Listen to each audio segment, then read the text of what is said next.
Senhor Jesus continue abençoando a todos. Nós sentimos sempre bem-vindos na casa de Deus, porque sabemos que aqui onde Ele realmente tem sempre uma palavra de apoio, consolo, orientação. Temos certeza que sempre Ele nos encontra aqui nesse lugar. Graças a Deus por mais esta oportunidade.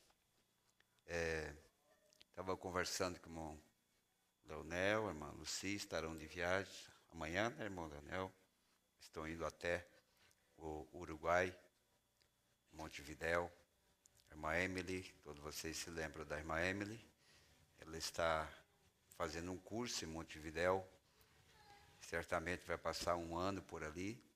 E o irmão Leonel está indo com a sua esposa para dar um apoio para ela. E certamente estarão ali com o pastor Carlos Vilar, a quem nós conhecemos. E eu creio que espiritualmente eles estarão bem, mas não deixa de ser também objeto das nossas orações, orar por eles para que Deus abençoe essa viagem. Vamos sentir falta aqui por alguns dias da irmã Lucy, do irmão Leonel, mas é por uma causa nobre, está ao lado da filha. Nós entendemos que nesta vida nós precisamos portarmos certas horas assim, né? Qualquer dia desse termina esta aflição de ter que estar mudando de lugar. Nós vamos para o lugar onde não precisamos mudar mais. E ore por eles, né? E também nesse sábado nós vamos a Grande Porto Alegre, como nós anunciamos.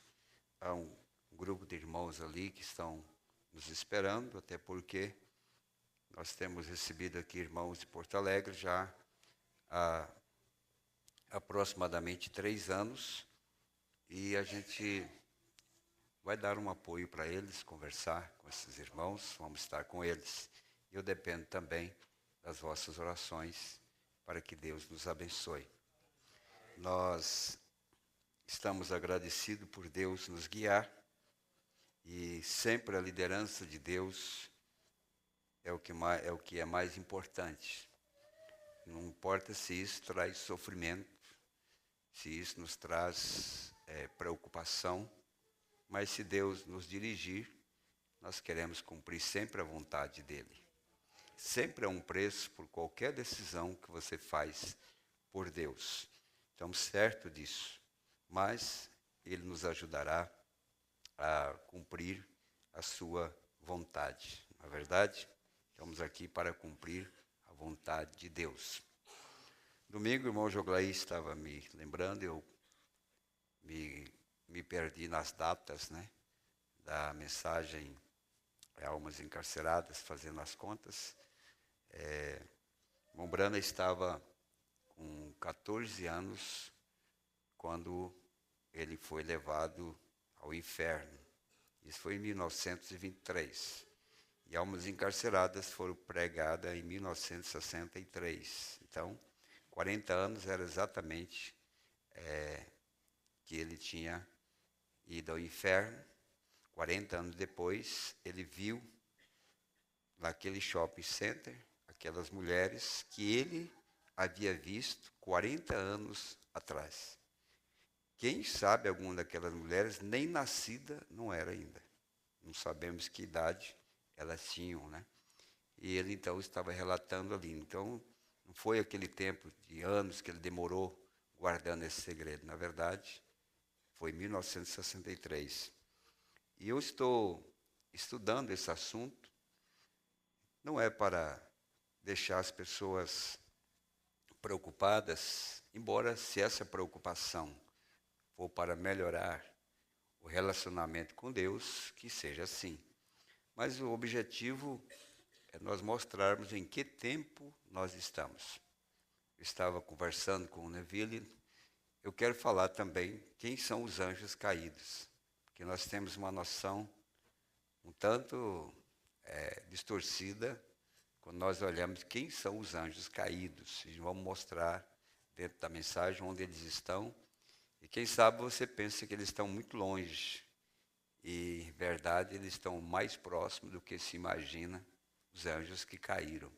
Porque se tem aqueles que estão caídos e cruzaram a linha, então há também anjos que caíram e estão presos.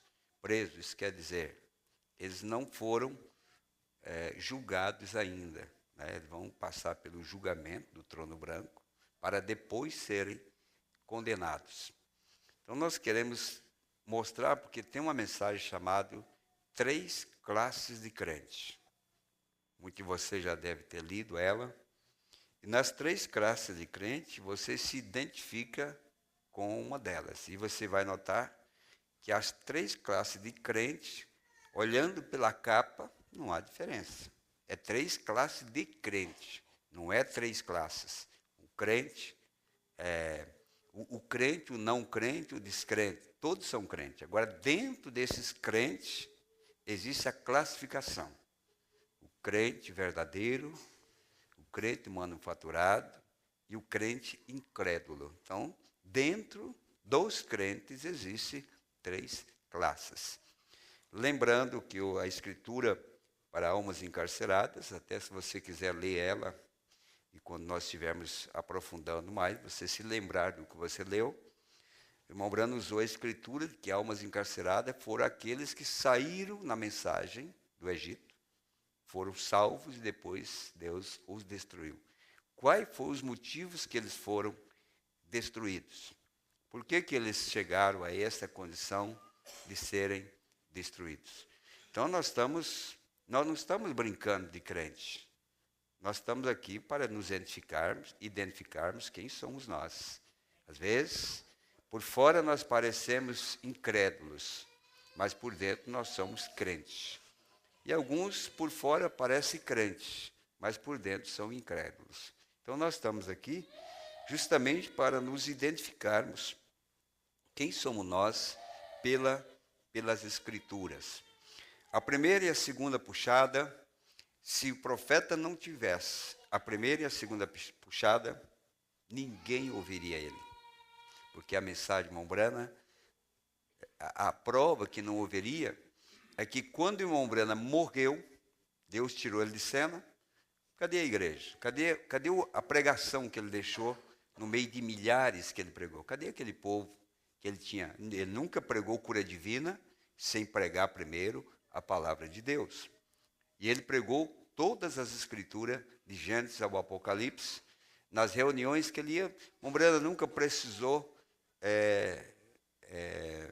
excluir a fé, a palavra, a verdade, embora ele estivesse no meio dos maiores teólogos, nas maiores convenções que havia no país, ele pregava a palavra de Deus e ele não cortava aquilo que era para ser dito.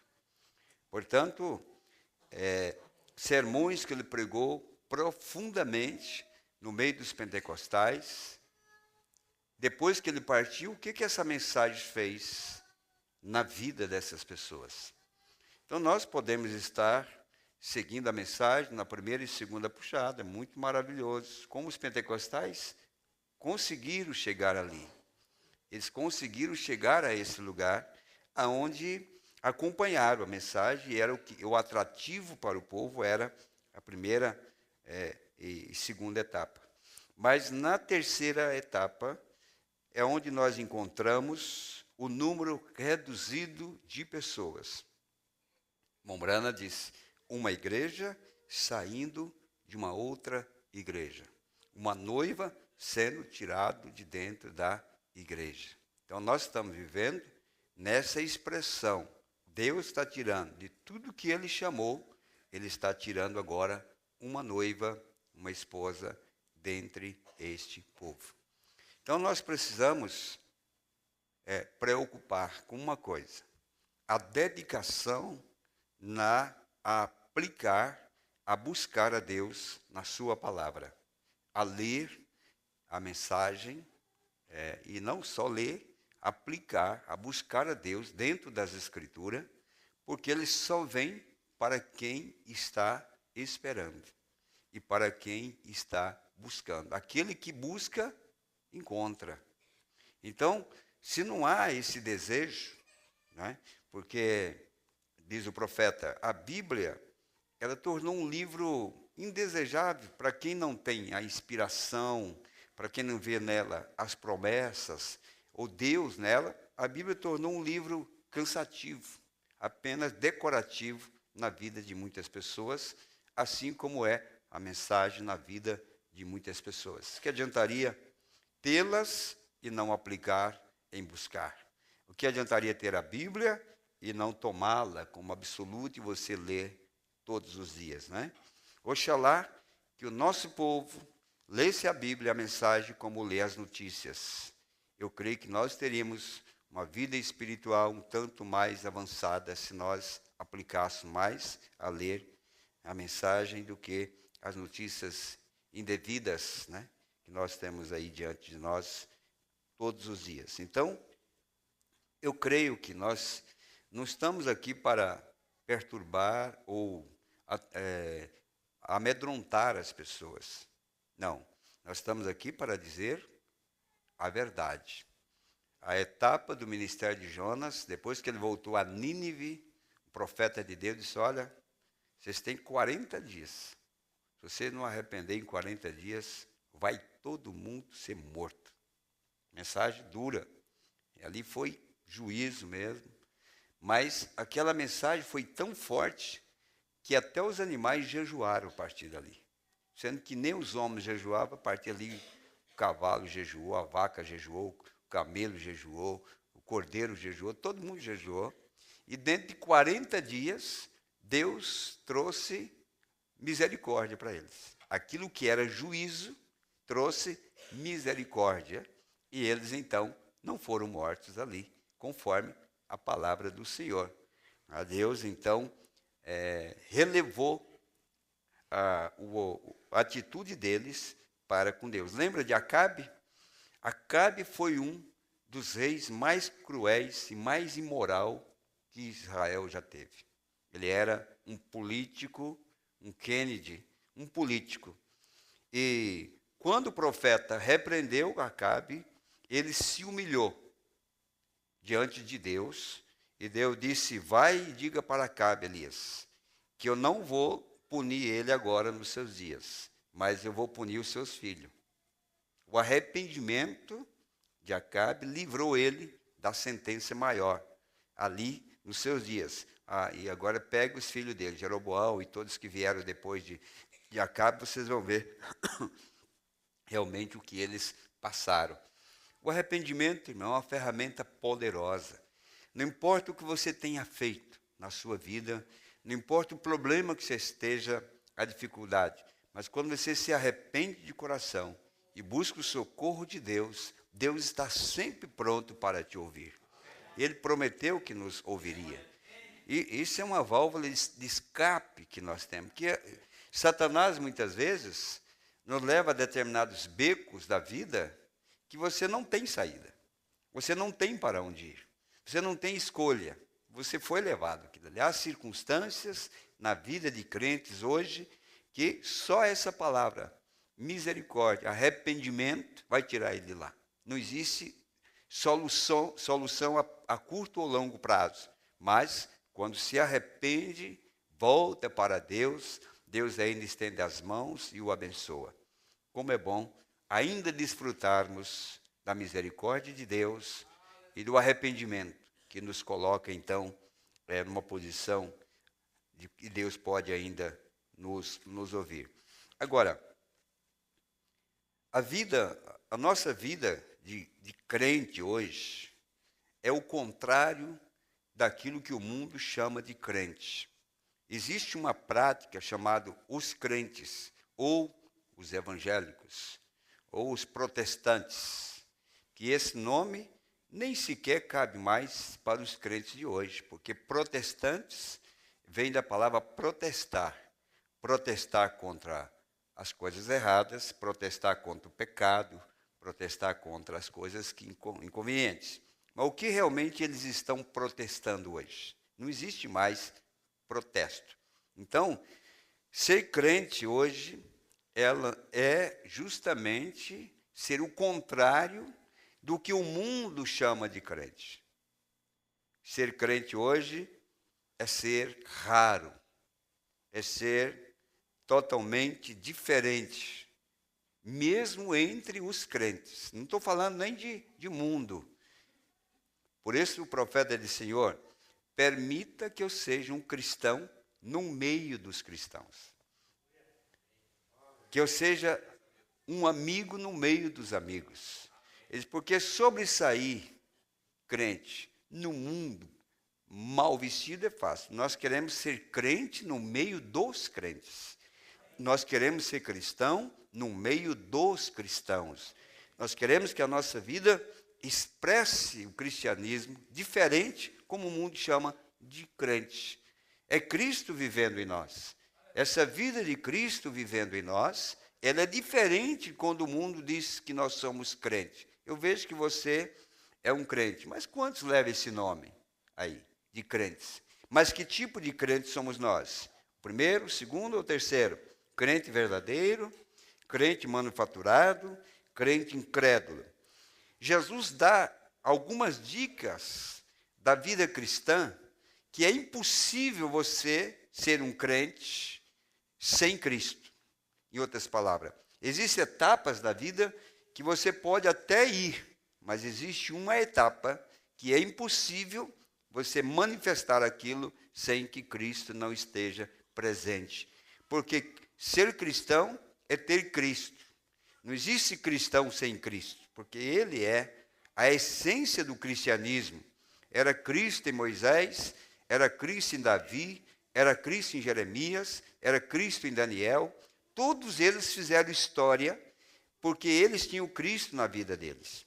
Então vemos que foram cerrados, foram queimados, foram para a cova dos leões, foram para tudo isso, e eles permaneceram fiéis, porque eles não eram apenas crentes, eles eram cristãos. Cristo estava vivendo dentro de cada um deles. Então é o contrário do que se pensa hoje da vida cristã. Então vamos tomar um texto aqui das Escrituras. Vamos ficar em pé para nós lermos aqui um texto.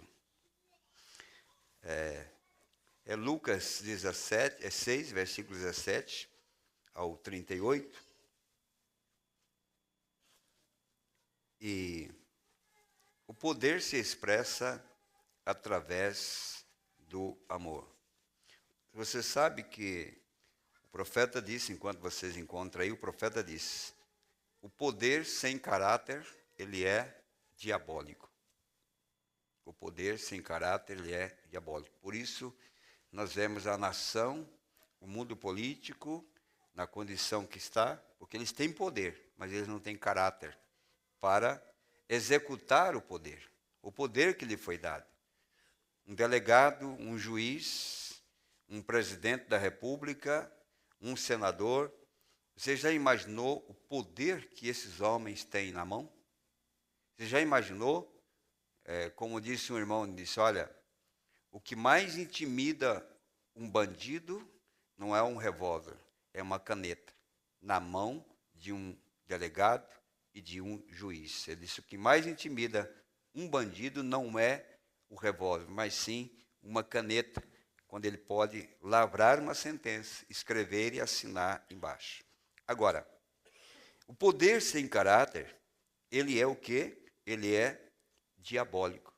Por isso, enquanto nós não atingirmos o lugar aonde Deus possa lhe confiar o poder, aonde alguém possa cuspir na sua cara, e você não levantar a mão para destruir essa pessoa, enquanto Deus não ver isto, Ele nunca nos dará poder. Porque o poder é para ser usado em benefício das almas, em salvação, e não em condenação. Por isso Jesus, na sua hora mais dura, ele disse: se eu quisesse, eu pediria a meu Pai, e ele enviaria legiões ou legião de anjos, e me tiraria daqui. Isso, mas eu não vim para isso. Eu vim para cumprir as Escrituras. E cumprir as Escrituras é viver carregando em si a reprovação do mundo, as injúrias, as más compreensões, as palavras duras. Isto é o cristianismo. Isto é o que a mensagem veio fazer de nós, diferentemente do mundo religioso. Não somos religiosos. Nós somos cristãos, nascidos de novo, para viver uma vida de serviço ao reino de Deus, aquilo que realmente agrada o Pai Celestial.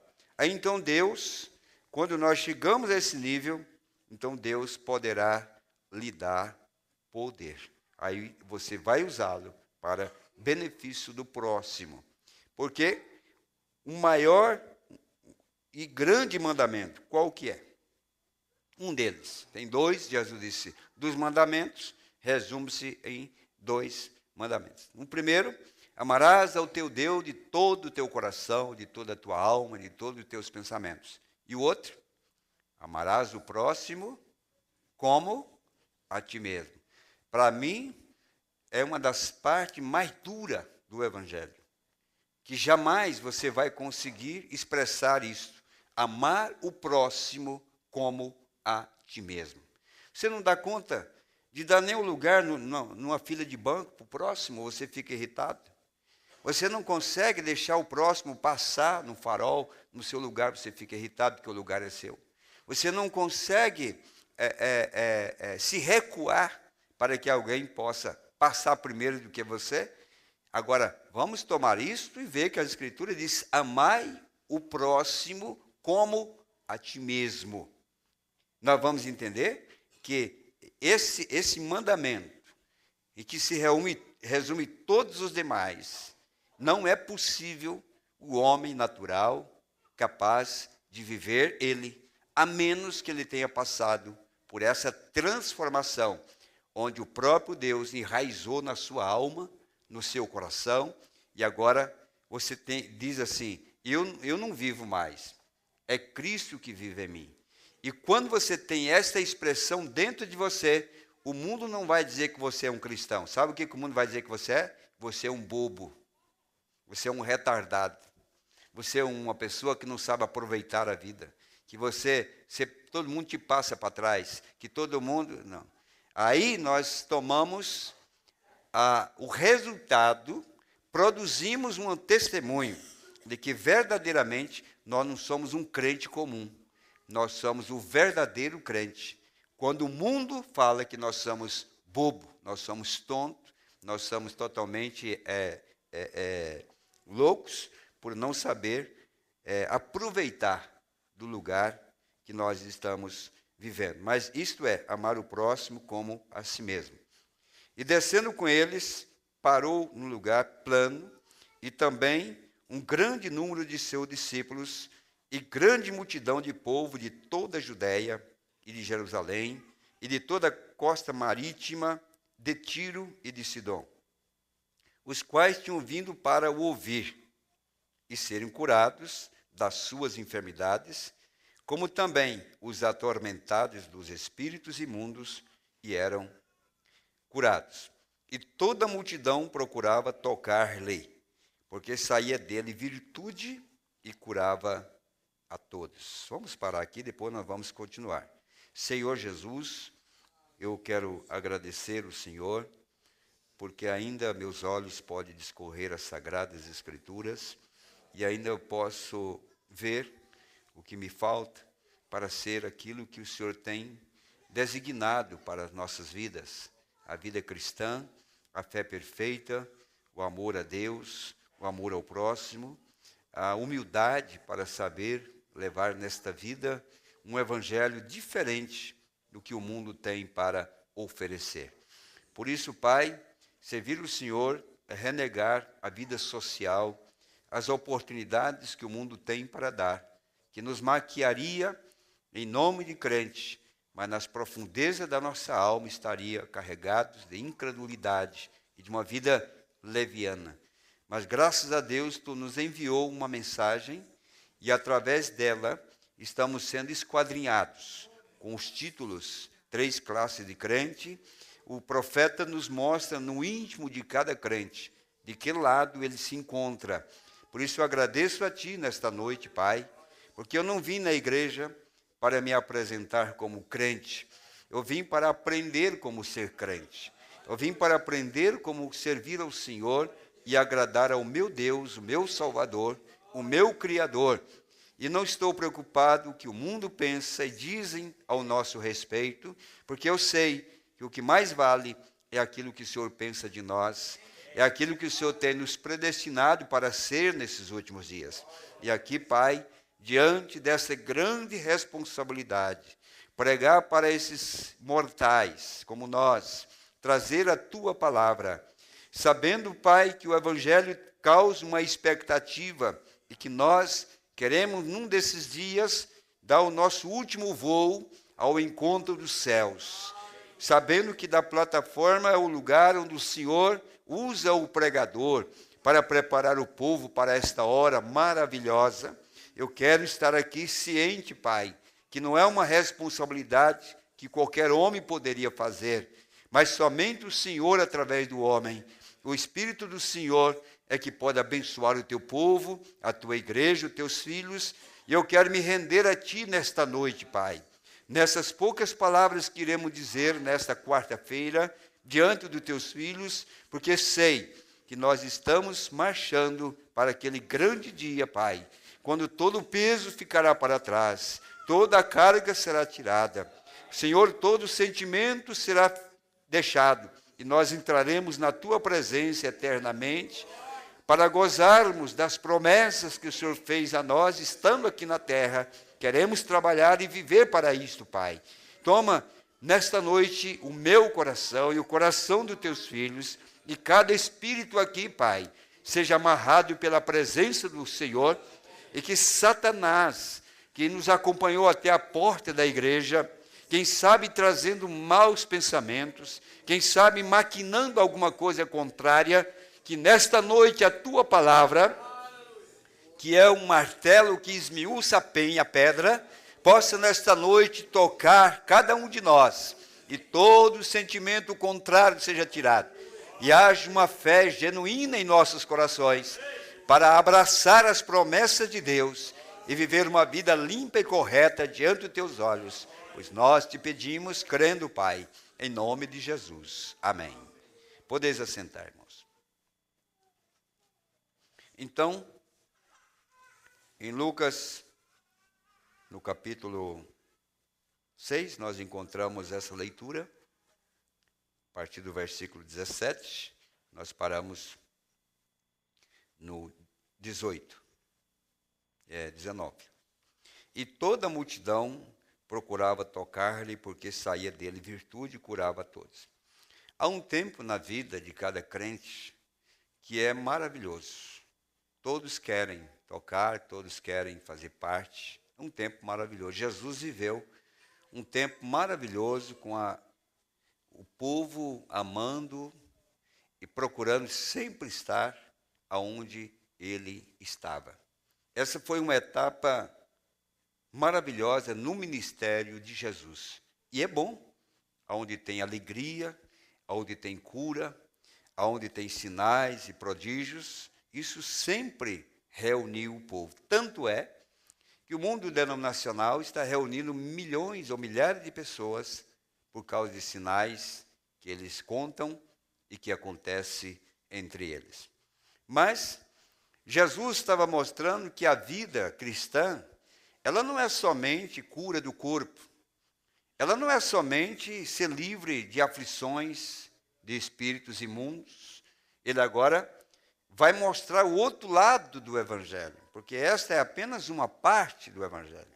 Mas ele vai mostrar o outro lado do Evangelho, o qual nós agora fomos chamados para viver esse lado do Evangelho, que quando o profeta estava aqui e viajou por todo o mundo, cumprindo, chamando o povo, ainda que pregando, o povo somente ficou com os sinais e as maravilhas, mas não pôde ficar com a palavra pregada. Nós não tivemos, na primeira e segunda etapa do ministério do irmão Branham, onde havia curas, sinais e maravilhas, mas fomos chamados para uma parte aonde vamos permanecer por aquilo que ele pregou, aquilo que eles rejeitaram. Dou graças a Deus não ter sido um americano daquela época, não ter sido um pregador daquela época, porque muitos pregadores daquela época que acompanharam esta fase do ministério do Filho do Homem, que era Cristo, eles estavam vindo de todos os lugares, de todas as províncias, eles se ajuntavam, porque era realmente maravilhoso. Você vê os testemunhos? Era maravilhoso. O que sobrou para nós? Sobrou para nós a nua e crua palavra de Deus, que eles não puderam receber. Nós estamos recebendo esta palavra. Não estamos voltando para trás, nós estamos na última etapa, que é a palavra manifestada perfeitamente para um povo que, irmãos, você não veio por cura divina, você não veio por sinais e prodígios, não. Pelo contrário, muitos que estão aqui, ou que me ouvem nesta noite, se tivesse somente atraído por cura divina, vocês não estariam ouvindo esse sermão. Porque muitas vezes seu filho não foi curado, sua filha não foi curada, seu pai não foi curado, sua mãe não foi curada, mas quando você ouviu a palavra pregada por esse profeta, você não estava mais baseado somente em cura divina, porque agora o que foi atraído para esse tempo não foi sinais, maravilhas e prodígios, mas foi a pregação da palavra de Deus em sua plenitude. Porque nós entendemos que o mais importante para o ser humano não é morrer sadio, é morrer salvo. Porque essa morte salvo, independente das condições a que a pessoa vá, não muda o destino eterno. Ele é salvo para todo sempre. Não muda nada. Mombrana disse que isso não muda nada. Então nós estamos na parte melhor de toda a pregação do Evangelho na vida do ministério do profeta desta era. Porque nós não estamos aqui atraídos por isso. Deus tem feito isso, mas não para nos atrair. Deus tem feito isso como recompensa da sua fé, mas não para atrair a você, para crer naquilo que nós estamos pregando. Amém. Então Jesus, depois de todo esse povo, ele disse: se vocês querem ser cristãos, o que vocês querem daqui para frente? Querem ser cristão? Eu vou dar um modelo de como vocês devem proceder daqui para frente. E levantando ele os olhos para os seus discípulos, dizia: bem-aventurados vós os pobres, porque vosso é o reino de Deus. Ele estava olhando para o discípulo, dizendo: eu vou dizer por que vocês são abençoados. Porque vocês escolheram o reino de Deus. Aí nós estamos sendo abençoados. Bem-aventurado vós, que agora tendes fome. Tudo o contrário. Mas é um Deus de prosperidade? É um Deus de bonança? É um Deus que se prega por aí, que é um Deus que te dá riqueza? É. Se você dá um carro para a igreja agora, ano 90, Deus vai te dar um 2013. Se você der um lote para a igreja agora, de 500 metros, Deus vai dar uma chácara depois. Mas não é esse o sermão de Jesus. Jesus está dizendo que bem-aventurado aqueles que têm fome. Ora, como é que nós podemos ser bem-aventurados? Porque aqueles que estão olhando, não nas promessas desta vida, carnais, mas nós somos chamados para olhar uma promessa muito maior do que esta. Nós estamos olhando além desse véu de carne, além desse véu de sofrimento, além desse véu de perseguição. Nós estamos olhando a uma terra além, como canta o irmão Zé. Há uma terra além. Quando nós começamos a compreender que nós fomos colocados aqui para não sermos dirigidos por sintomas, por coisas materiais, então nós nos tornamos a pessoa mais feliz do mundo. Mesmo que em nossa mesa tenha apenas o arroz, ou apenas um pedaço de pão, mas quando você tem esse Deus na sua alma, Jesus disse: você é bem-aventurado. O que é a palavra bem-aventurado? Feliz. feliz passando fome? Não, com Jesus a fome não muda a sua felicidade. Com Jesus a escassez não muda a sua graça em servir a Ele. Com Jesus a vida torna-se maravilhosa. Amém. Bem-aventurado vós que agora tendes fome, porque sereis fartos. Aleluia. Sereis fartos. Bem-aventurado vós que agora chorais, porque é a vez de rir. Então tem o tempo.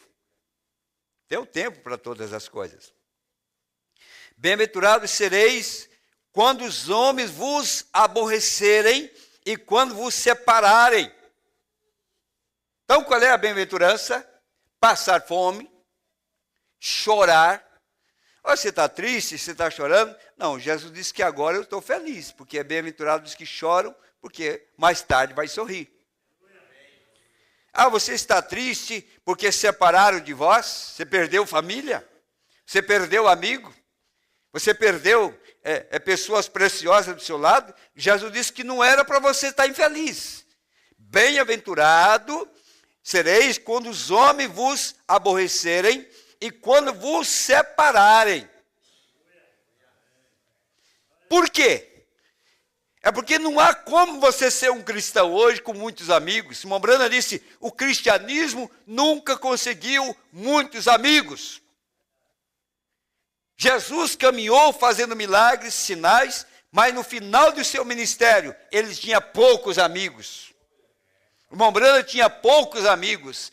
O verdadeiro cristão, viu, moço, moça, moço, se você anda acompanhado de muitos amigos, o cristianismo está longe de você.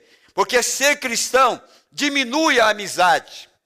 Ser cristão corta esse vínculo em que o mundo oferece, de ser social, comunicativo. Não, começa a viver a vida cristã. Começa a viver para Cristo. Começa a falar o que Cristo quer que você fale.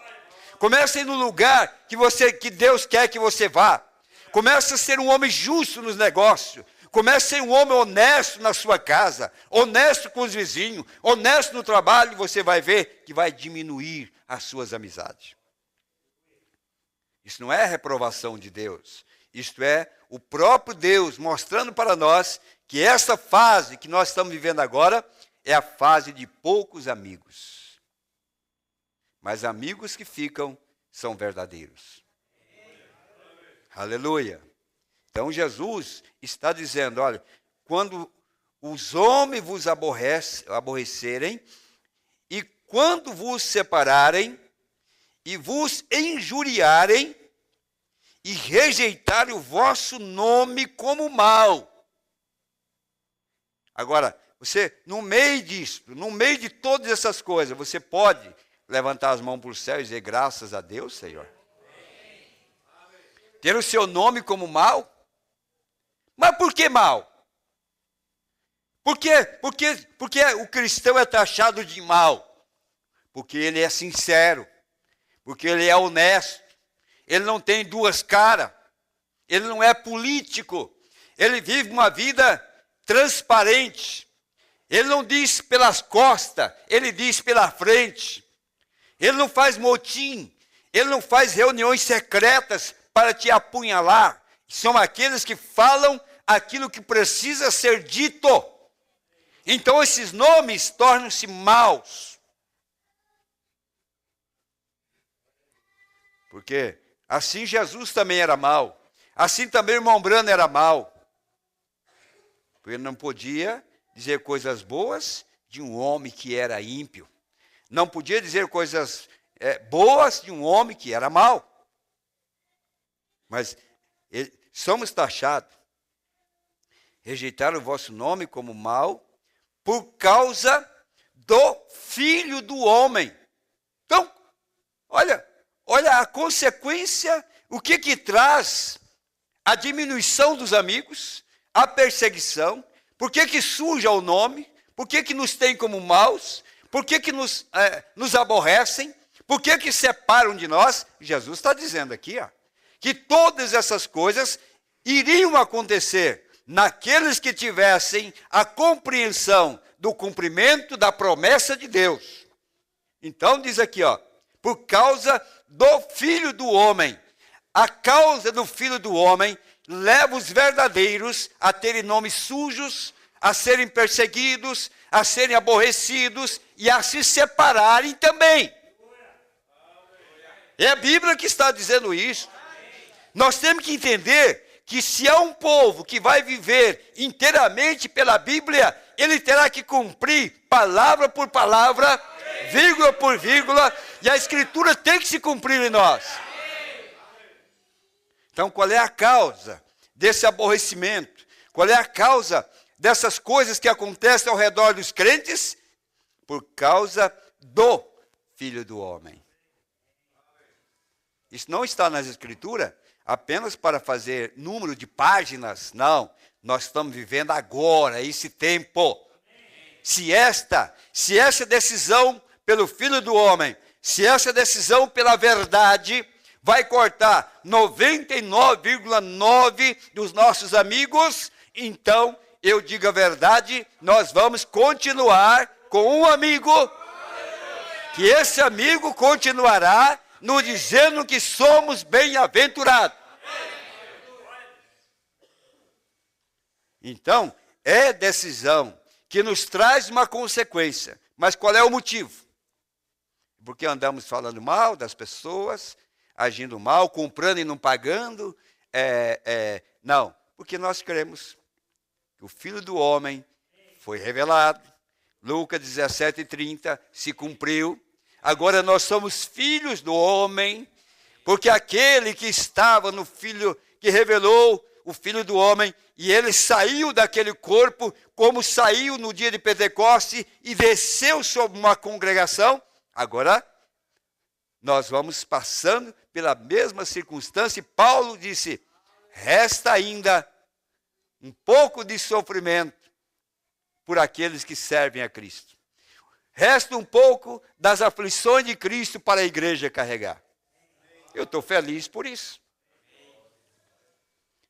Amém. Graças a Deus. Então,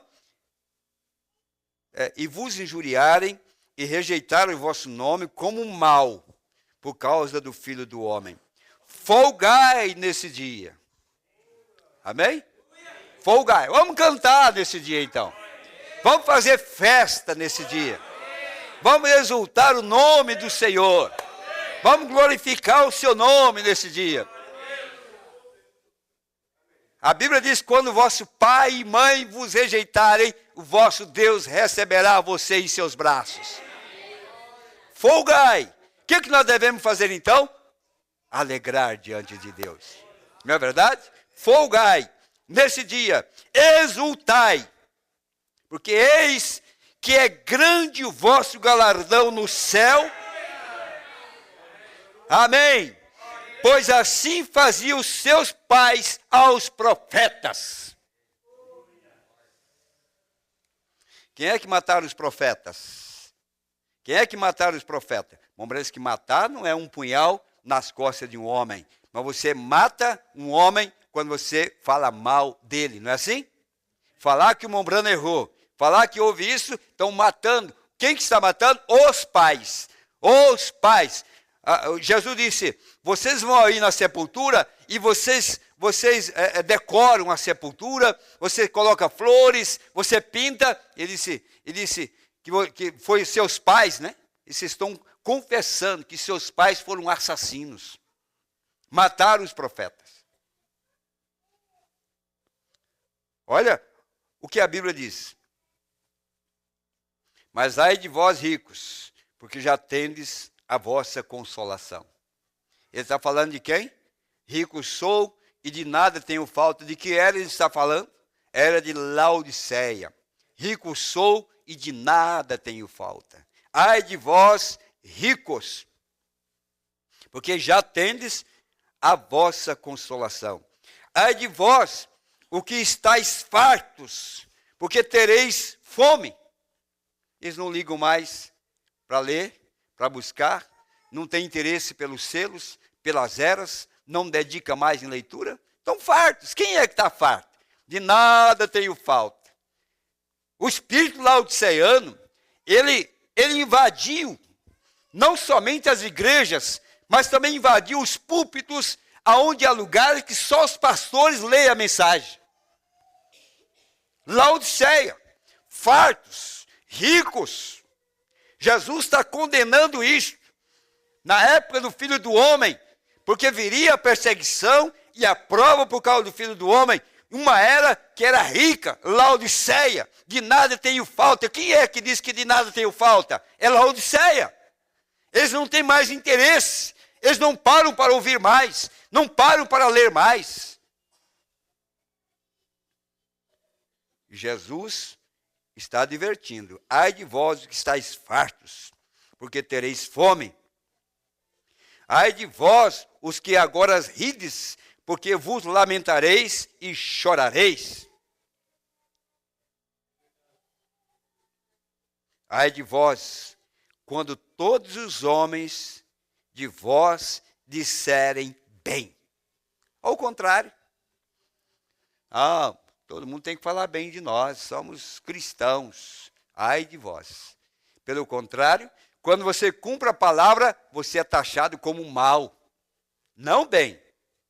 E Jesus está mostrando o lado contrário daquilo que o mundo chama de crente. Daquilo que você pensa que é ser crente, Jesus está mostrando que é o contrário.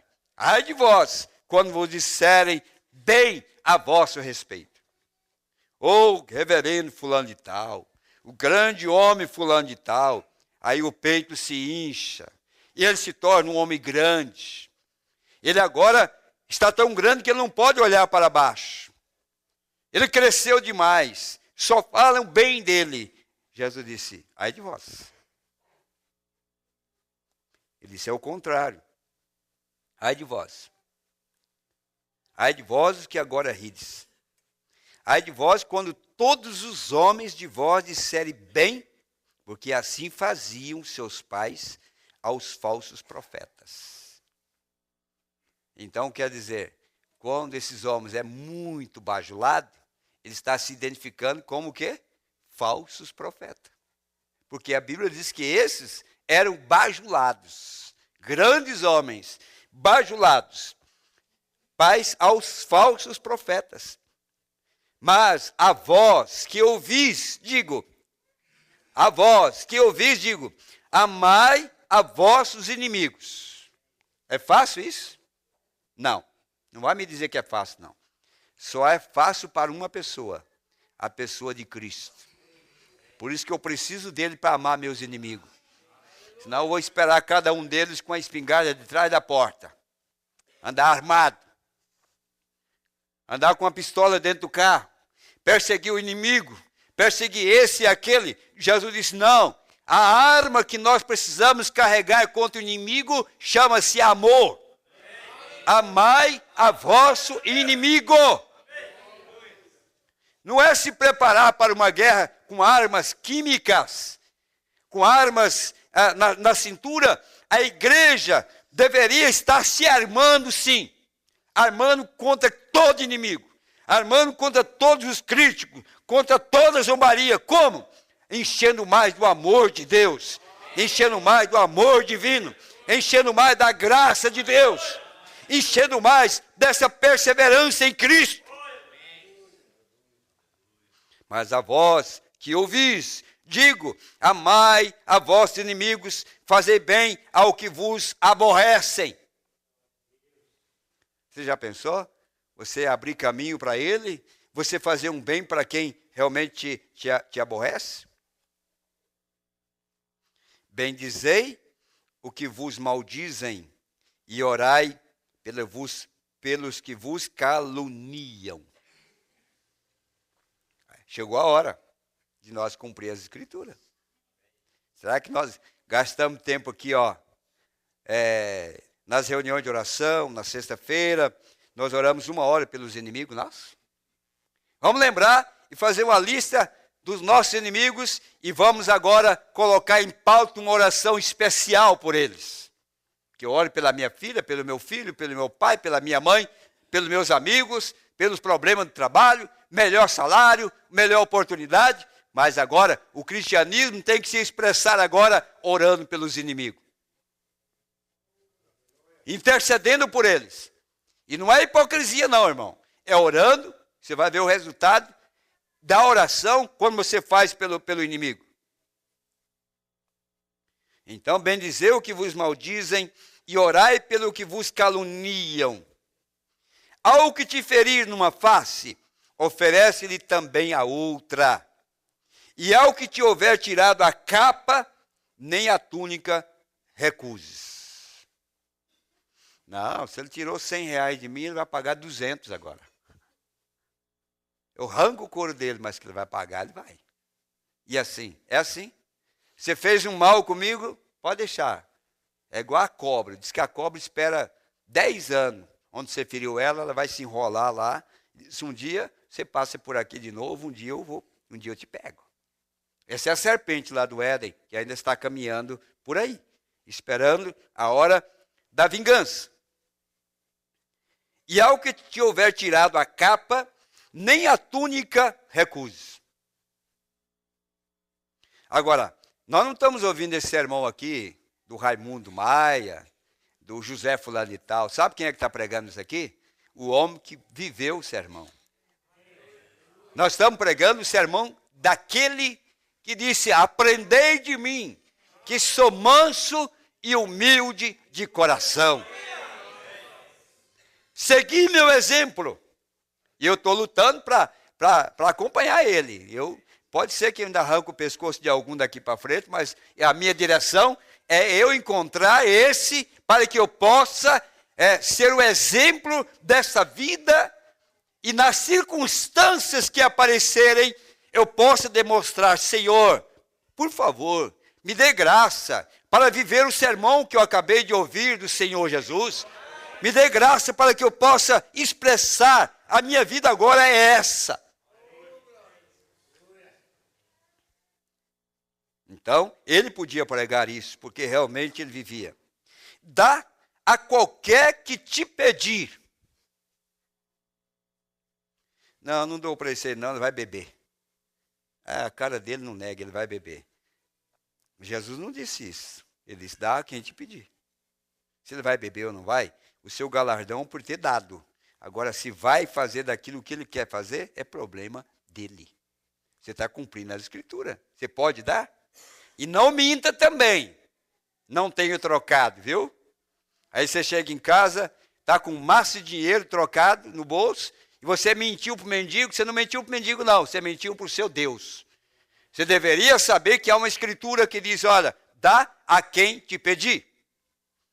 Irmão, se esse mendigo soubesse que aqui existe crente dessa maneira, a fila estava lá no portão da igreja. Agora a fila, que a quadra inteira, não, nós vamos lá porque eles vão ter que cumprir a Bíblia. A Bíblia diz, dá a quem pedir, e o único cristão que cumpre a palavra está lá. Aí ele para na porta do tabernáculo, porque sabe que nós cumprimos a Bíblia, e cada um volta de mão vazia para casa. Aí nós somos os cristãos. Nós estamos cumprindo as escrituras. Nós ouvimos, nós estamos cumprindo as escrituras.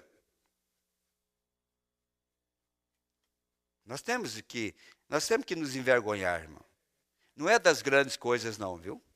Nós somos honestos, nós fazemos muitas coisas grandes, coisas maravilhosas, mas o que está estragando nossas vidas são as pequeninas coisas que nós estamos deixando passar por alto.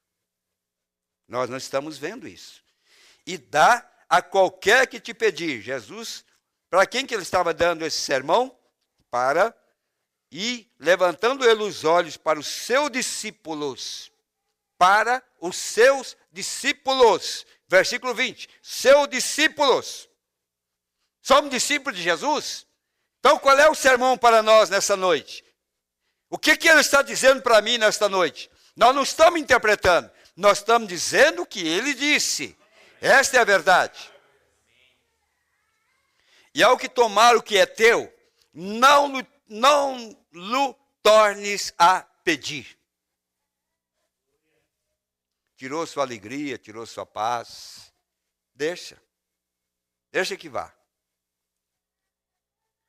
E como vós quereis que os homens vos façam, da mesma maneira lhes fazei vós também. E se amardes ao que vos amam, que recompensa tereis? Também os pecadores amam aos que os amam. E se fizerdes bem ao que vos fazem bem, que recompensa tereis? Também os pecadores fazem o mesmo. Troca de favores, né? Já pensou? Você ter uma má impressão de uma irmã ou de um irmão, você não conversa com ela, não conversa com ele, vem na igreja e sai.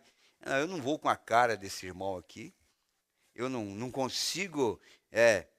Então, e você chegar e dizer, vou dar um presente para esse irmão. Eu vou fazer uma obra e vou quebrar esse espírito que está me segurando, dar um abraço nessa irmã, um abraço nesse irmão. Eu vou quebrar isso aqui.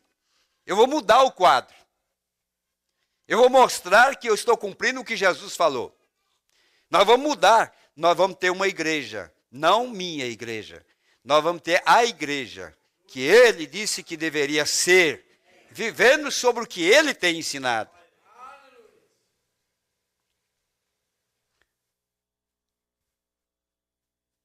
E se emprestardes àqueles que esperais tornar a receber, que recompensa tereis?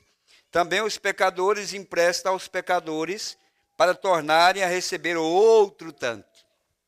Eu empresto, mas só se for a juro. Amai, pois, a vossos inimigos e fazei bem.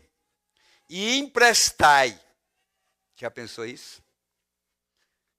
Aí o pastor, conhecedor das Escrituras e dos dizimistas da igreja, a hora que você entregar um dízimo aí de 10 mil reais, ou o irmão lá recebeu 100, é hora de eu ir lá com a Bíblia aberta diante dele e fala assim, irmão, vamos cumprir as Escrituras. A Bíblia diz que é para emprestar quando você tem. Você já pensou? E emprestai sem nada esperardes. E será grande o vosso galardão. E sereis filhos do Altíssimo. Porque ele é benigno até para com os ingratos e maus. Sede, pois, misericordiosos, como também vosso Pai é misericordioso. Não julgueis e não sereis julgados. Não condeneis e não sereis condenados. Soltai e soltar-vos-ão. Dai e se vos há dado. Boa medida, recalcada, sacudida e transbordando, vos deitarão no vosso regaço. Porque com a mesma medida com que medirdes também vos medirão de novo. Você acha que é fácil viver o amor de Deus? É muito fácil a letra. É muito fácil a letra. Mas Deus não se esquece do menor que tenta servir a Ele. Aonde estiver, Deus fará tudo para ajudar aquela pessoa. Lembra daquela irmã lá em Mênfis, que tinha um filho com uma doença social? Vocês lembram? Quantos leram a história? Muitos de vocês leram a história. O profeta diz assim, descendo a rua aquela manhã, andando em Mênfis, de volta, minha história, eu estava descendo a rua em Mênfis, e cantando para o Senhor, e de repente algo disse, pare, e eu parei. E de repente algo disse, vire, e eu virei. E voltei pelo outro lado. E ele continua, e o Espírito Santo dirigindo ele, para um lado e para outro. Chegou no determinado momento, ele diz assim, eu virei e comecei a voltar, descendo a rua, andei e olhei para o meu relógio. Ele continuava a me impelir. O tempo passava, fui um pouco mais adiante, já passava da hora 7:30, esquerda, 8 horas. Eu pensei, mas que coisa, eu realmente havia me afastado para onde havia casas coloridas, muitas velhas casas coloridas lá embaixo, lá longe. E eu estava andando por ali, e o sol já estava bem alto, então, no começo da primavera, todas as nuvens haviam dissipado. Pensei, bem, perdi meu avião. Mas pensei, Deus, tudo bem. E se eu perdi o avião, contando que para onde tu estás me guiando, Senhor? Não sei para onde tu estás me levando. Para onde estou indo, não é da minha conta. Apenas segui andando, simplesmente continuei. E após um tempo, olhei, inclinada num portão assim, havia uma mulher do estilo típico da velha tia Jemima. Senhora de cor chamada tia Jemima, que aparece no rótulo de certo melaço de panqueca. Inclinada no portão, e suas grandes bochechas gordas ali de pé, uma camisa amarrada na cabeça assim, e amarrada atrás. Eu estava andando assim, e me aproximei dela, as lágrimas correndo nas suas gordas bochechas assim. Ela olhou para mim e disse: bom dia, pastor. Eu disse: senhora, disse: bom dia. Ela deu um sorriso, olhou para mim, lágrimas em seus olhos. Eu pensei, ela me chamou de pastor? É assim que chama um pregador lá no sul, você sabe. E eu disse: como sabia que eu sou um pastor? Ela disse: eu sabia que o senhor vinha. O quê? Disse: eu sabia que o senhor ia chegar. Eu disse: eu não entendo, tia, poderia me dizer? Ela disse: sabe, o senhor já leu aquela história da sunamita que não tinha filho, e ela pediu ao Senhor para lhe dar um filho, e disse, e Elias chegou e abençoou, e ela teve um filho? Eu disse: sim, senhora, eu me lembro disso. Ela disse: eu sou um tipo de mulher assim. Eu sou ela. Aleluia. Sabe o que é isso, irmão? É quando você se identifica dentro das Escrituras. Quando você quer que Deus te abençoe, descubra o teu lugar dentro da Bíblia. E veja o que Deus fez por você dentro das Escrituras. Ela leu a Bíblia, ela colocou a sua vida exatamente como aquela mulher sunamita. A história se repetindo. O grande Salomão disse: o que é já foi. Irmão, nós estamos dentro da história hoje. Nós temos que identificar a nossa vida nas Escrituras. Nós temos que conhecer a nossa posição dentro da palavra. Ela não titubeou. Ela disse: você já leu a Bíblia? Disse: sim, eu sou aquela mulher. Quem é você nesta noite? Para que Deus possa te abençoar. Para que você possa receber a promessa de Deus. Ela disse: eu sou. Disse: eu não tinha filho.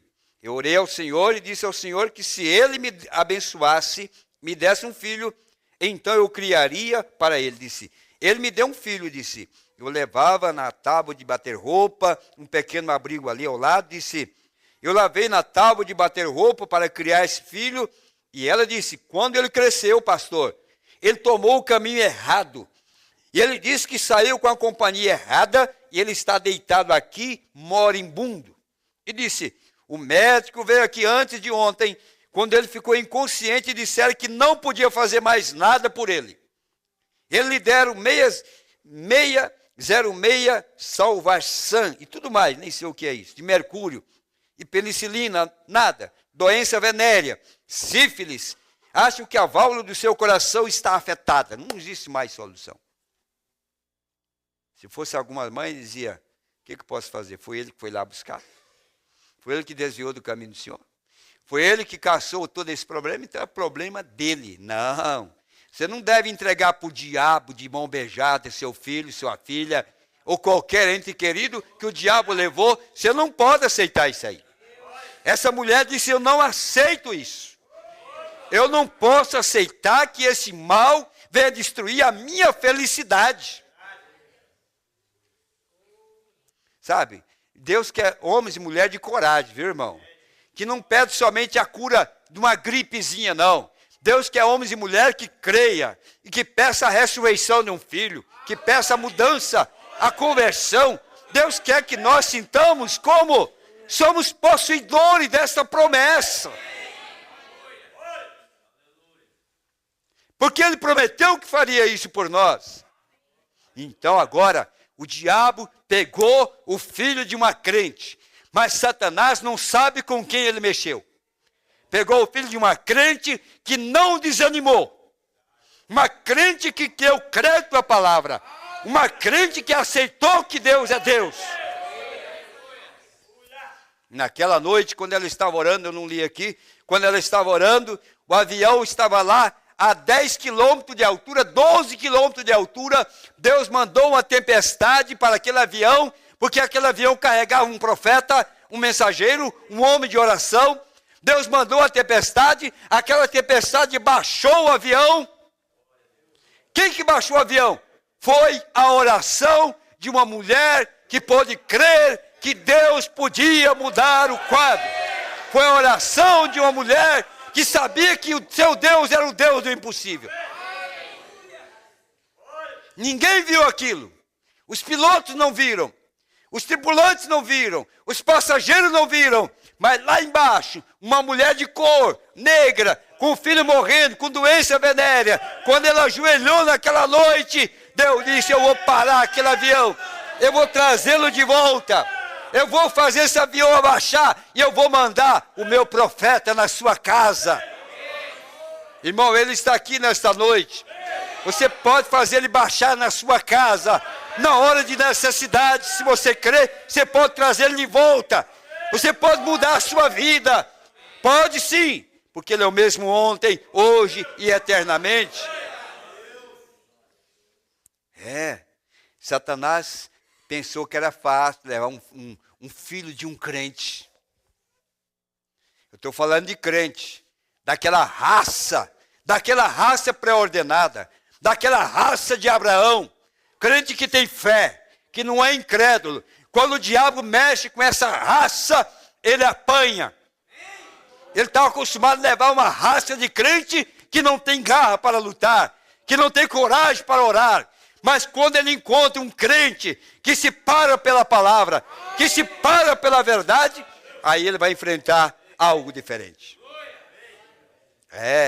Ele pegou alguém que ele não sabia, ele subestimou a cor dela, aquela mulher não tinha marido ali para cuidar, aquele lar estava desprotegido, o diabo disse: eu vou invadir, mas ele esqueceu de observar que por detrás daquela mulher negra, pele escura, pobre, havia uma fé inabalável.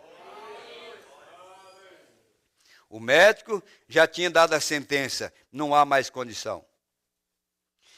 Ele disse: e se eu pudesse apenas ouvi-lo dizer que ele foi salvo, se eu pudesse apenas ouvir dizer que ele foi salvo, não há nada que se possa fazer por ele, disse. Ele está aqui deitado, moribundo, disse. Ó Senhor, eu não queria ver o meu filho morrer assim. E disse: se eu pudesse apenas ouvi-lo dizer que ele foi salvo, eu disse: eu orei e orei por 2 noites. Não foi muito tempo? 2 noites. O que é 2 noites? Disse: hoje de madrugada, por volta das 3 horas, disse, o Senhor me fez dormir, ajoelhada. Disse: eu tive um sonho, disse. Eu vi um homem de terno claro se aproximando, usando um pequeno chapéu meio estilo do oeste, colocado de lado em sua cabeça. Eu disse: Senhor,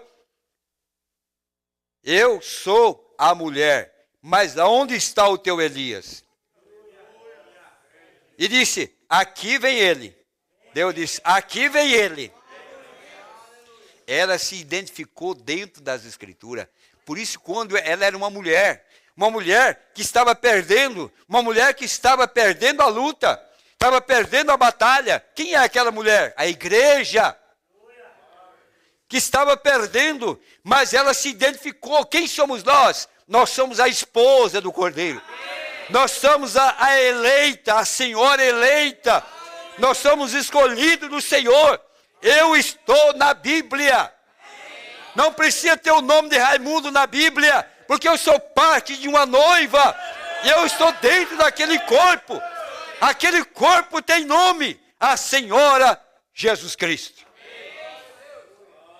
Quando nós identificamos dentro das Escrituras, aí você começa a dizer: não, esse aqui é uma promessa minha. Quando ela estava orando, disse: aqui vem ele. E disse: eu me levantei daquela cama e eu estou de pé desde então, desde madrugada, eu estou de pé então esperando o Senhor. Era assim que eu estava vestido exatamente. Estamos falando do amor. Ó irmão, quando o amor divino é projetado, aquela mãe com seu filho, sim, de 180 libras, mas continuava sendo seu filho, deitado, moribundo, na desgraça. Não importava quão infame fosse ele era o seu filho. Ela o amava. Isso é o amor de mãe. Não importava quanta desgraça ele havia trazido, ela continuava amando-o. O profeta está dizendo que esse amor muda o quadro, esse amor muda as pessoas, esse amor traz Deus em cena, esse amor te dá libertação, esse amor te dá vitória.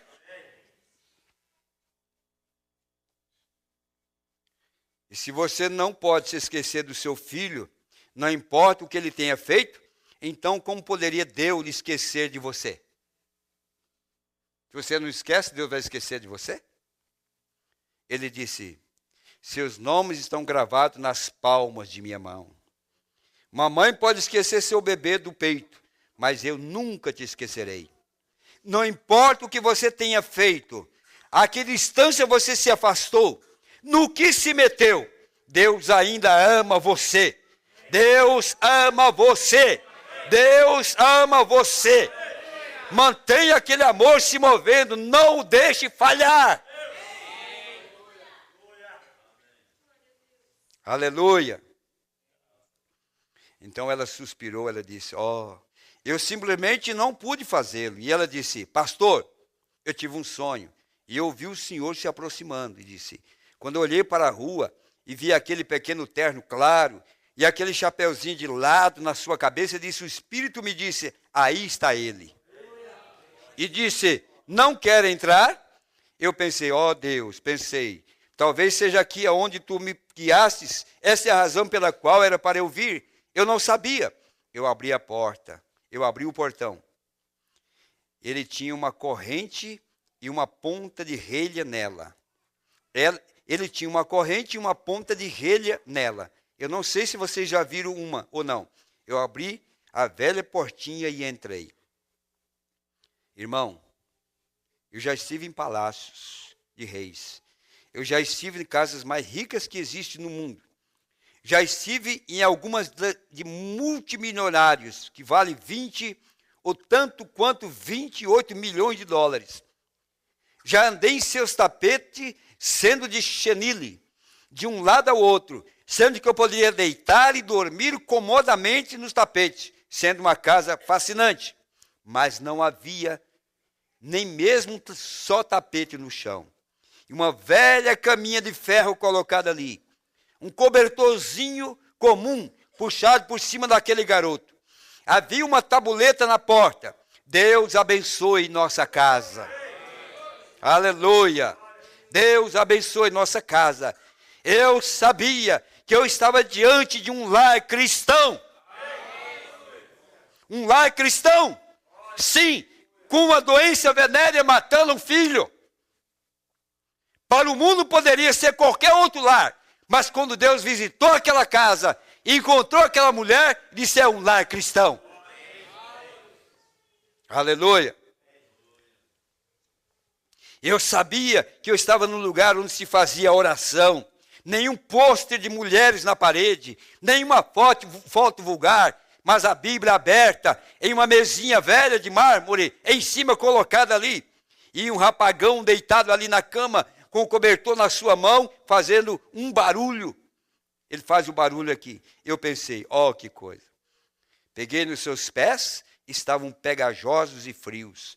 A morte estava sobre o rapaz.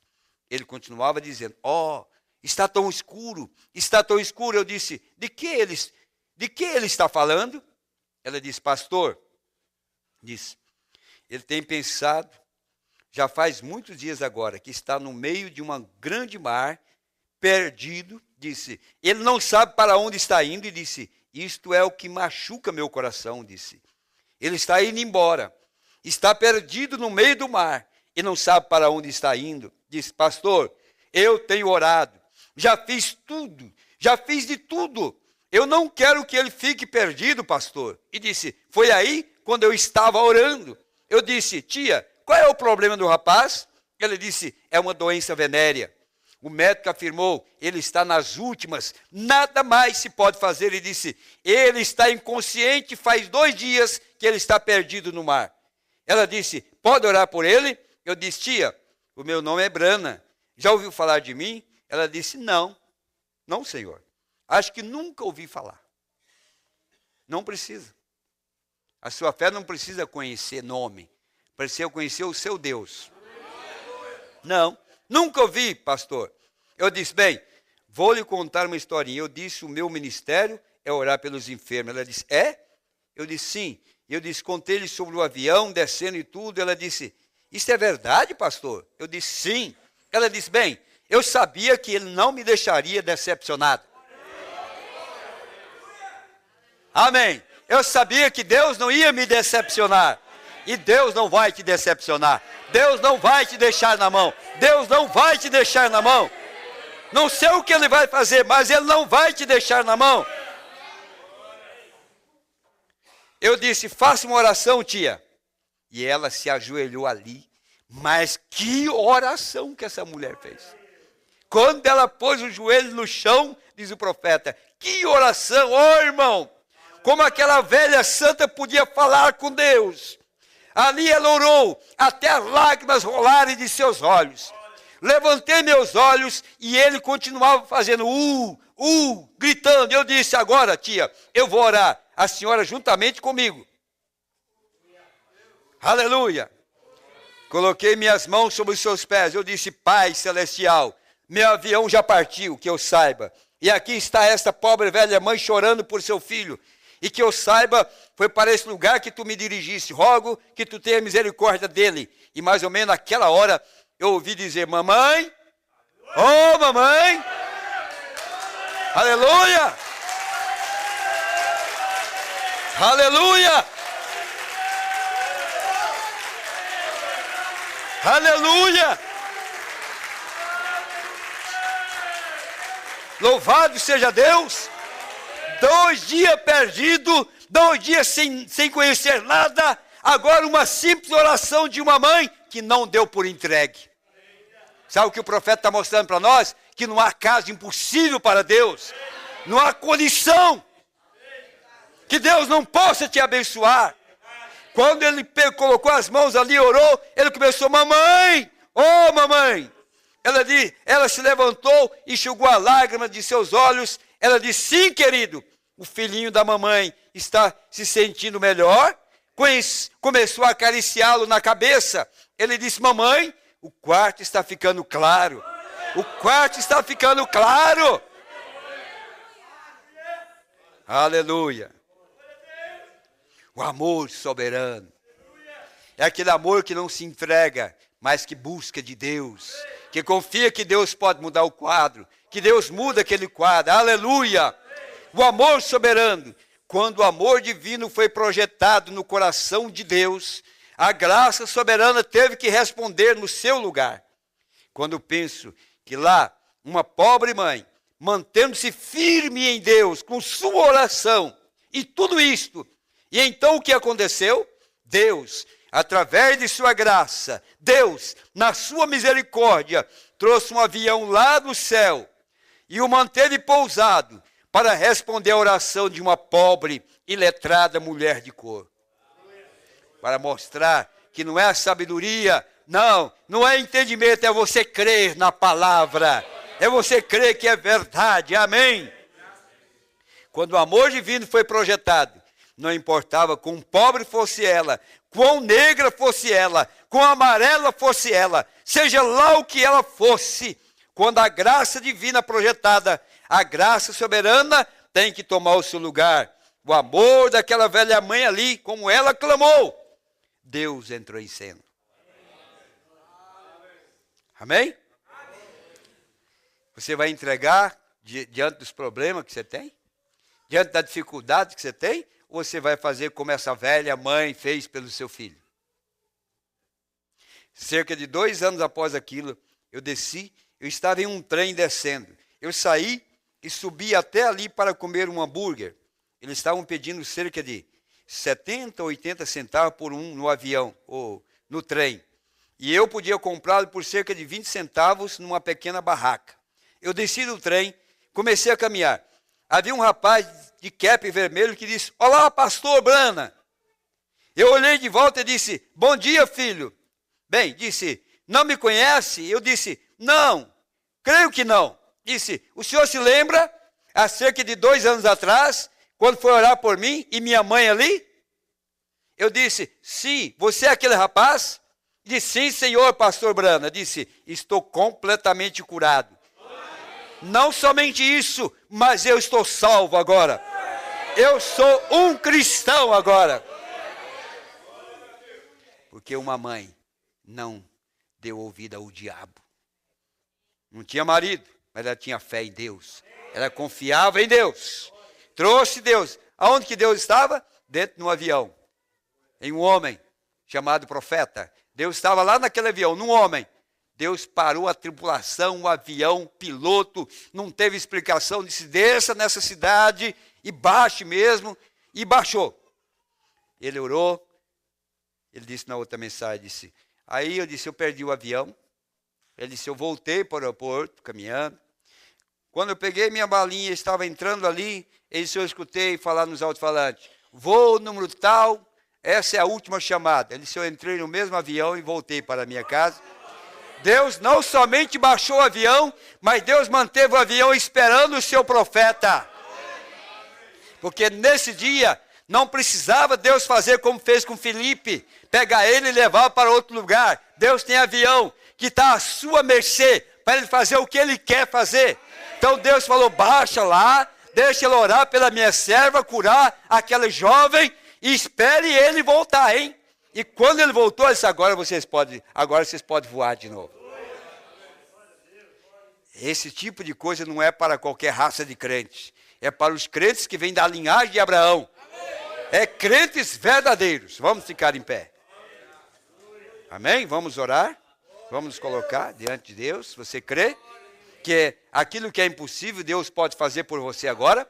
Não foi grande a oração. Quem sabe não é grande a sua oração agora. Mas você vai colocar isso diante de Deus agora. Você aqui, você na internet, onde você estiver me ouvindo, coloque isso agora diante de Deus. Não importa o que seja. Mombrana disse, tia, ora. Ela orou, ele pegou e disse, agora ore comigo. Pegou no pé do rapaz, uma simples oração, ele estava curado. E eu creio, se você crê nesse Deus agora, que está aqui entre nós, ele voltou para morar entre nós, para estar entre o seu povo, você vai ser abençoado agora. Jesus Cristo vai dar a vitória que você precisa agora. Você quer ajoelhar aí agora? Quem sabe 1 minuto, 2 minutos, 5, eu não sei. Mas eu estou desafiando agora, porque eu creio nesse Deus. Eu creio, eu estou servindo esse Deus. Eu estou servindo esse Deus. Eu estou servindo essa verdade. Eu estou servindo essa promessa do dia de hoje. Aleluia! Nada é impossível. Nada é impossível para o meu Deus. Nada é impossível para o nosso Deus agora. E eu estou crendo com toda a minha alma, projetando esse amor agora no meu coração, a favor de cada irmão, de cada irmã. E você, cumprindo o papel de uma verdadeira crente, um verdadeiro crente nessa noite. Eu quero ver agora, como disse o profeta, que aquela mulher se ajoelhou e a sua oração fez com que o seu cabelo arrepiasse no seu pescoço. Que você nesta hora entenda que Deus precisa te ver ajoelhado. Deus precisa te ver prostrado diante dEle. Ele é capaz de mudar a tua vida. Ele é capaz de curar essa doença. Ele é capaz de mudar completamente e trazer de volta o seu filho, ou a sua filha, ou o seu marido, ou a sua esposa, ou o seu irmão, ou a sua irmã. Ele é capaz de fazer isso agora. Aleluia. O profeta disse, irmã, ora primeiro. Igreja, ora primeiro agora. Ora primeiro. Eu estou junto contigo agora, intercedendo a esse Deus, esse misericordioso Deus, que prometeu que nos ajudaria.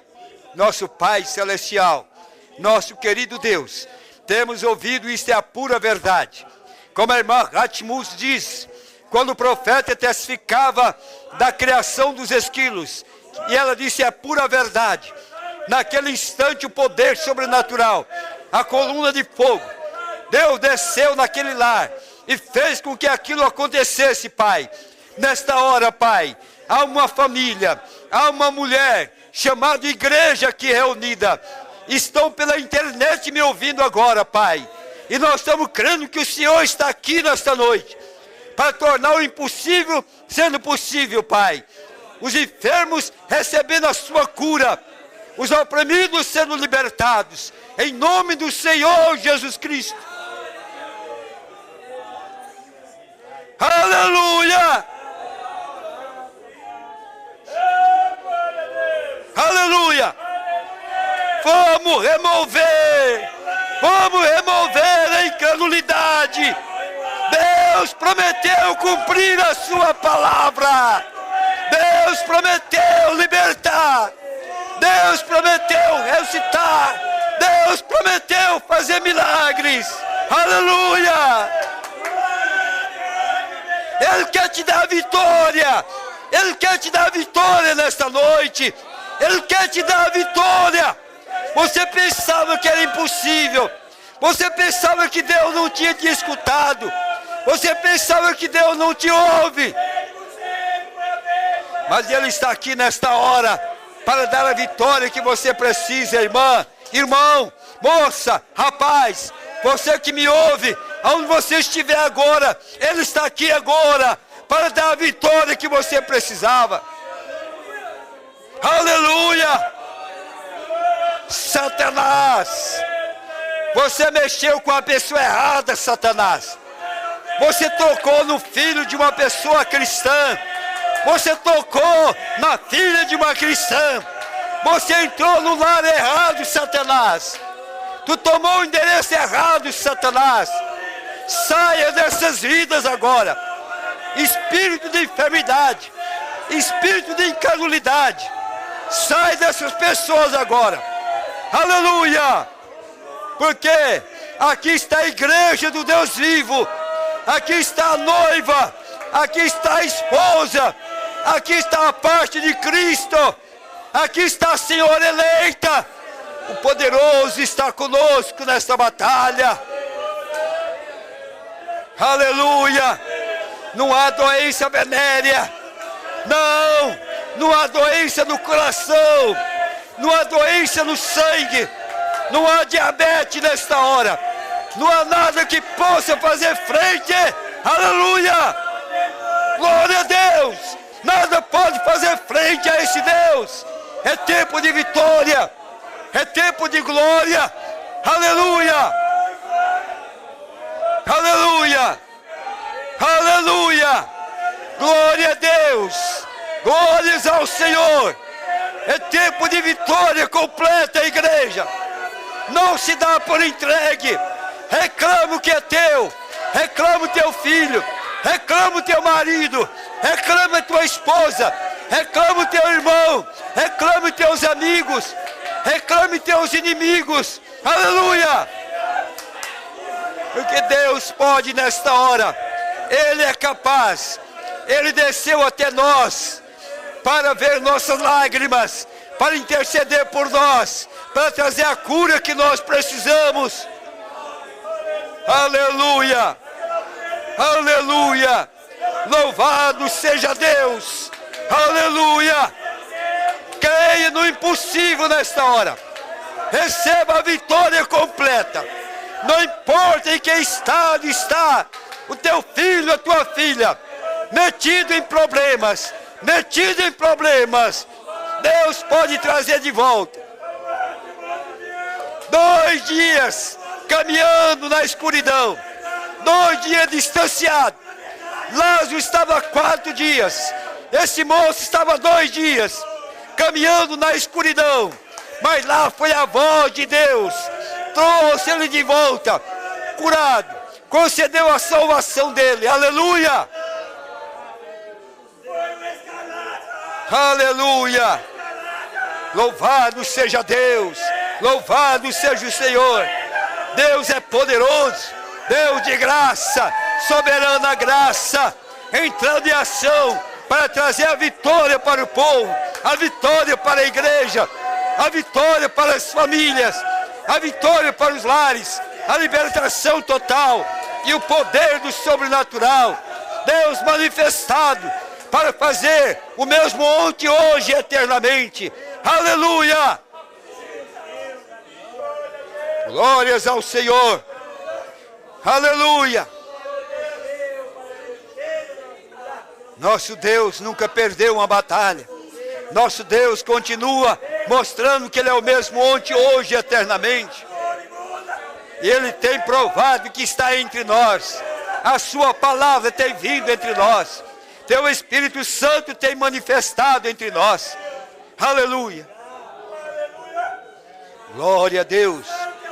É Deus mostrando que não há nada impossível. Desde que nós cremos, Deus está aqui para realizar o desejo dos nossos corações. Nossas orações sinceras, pelas madrugadas, nos nossos jejuns. Deus está aqui para cumprir sua palavra. Ele é o mesmo ontem, hoje e eternamente. Aleluia. Louve a Deus pela sua vitória. Assim como aquela mulher abraçou a sua bênção, abraçou o seu próprio filho com saúde, chamando de queridinho. Abraça a tua bênção nesta noite, irmão. Abraça a tua bênção nesta noite, minha irmã. Aleluia. Glória a Deus. Louvado seja Deus. Bendito é o nome do Senhor. Não está você feliz por isso? Amém? Não está você feliz por isso? Não há nada impossível para Deus. A nossa raça é a raça que não desiste. Não desiste não. 2 dias caminhando no mar escuro, Deus traz de volta. E não somente cura o corpo, o nosso Deus também salva o pecador. Deus traz de volta para servir a Ele. Esse é o nosso Deus. Vamos ficar em pé. Aleluia. Louvado seja Deus. Glória a Deus. Amém. Aleluia. Amém? Está você feliz por isso? Não dê por entregue. Não. Pior do que esse caso não existe. Mas Deus foi atrás e trouxe de volta. Amém? Nossa transmissão hoje foi normal, mas nossos irmãos não conseguiram nos comunicar suas audiências. Mas estamos felizes por todos vocês que nos acompanharam. Que faça dessa reunião um marco na sua vida, em saber que os seus problemas têm solução, sim. Os seus problemas têm solução. Amém? Vamos cantar o hino e já estamos despedindo. Um amigo encontrei, mais do que um irmão. Ele me escolheu por seu grande amor. Amém? Vamos cantar?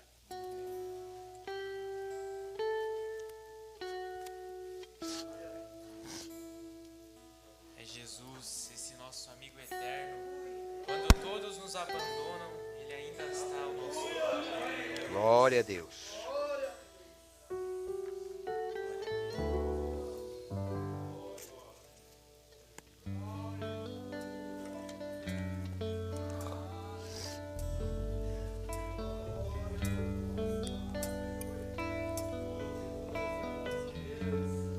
Glória a Deus.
Abraça um ao outro, Deus abençoe. Amém. Aleluia. Abraça um ao outro, Deus abençoe. O Joglaí estará comandando as reuniões sábado, domingo. Nós estaremos indo a Porto Alegre. Voltaremos na segunda-feira à noite, se o Senhor assim nos permitir. Um abraço fraternal, até encontrarmos outra vez com Jesus.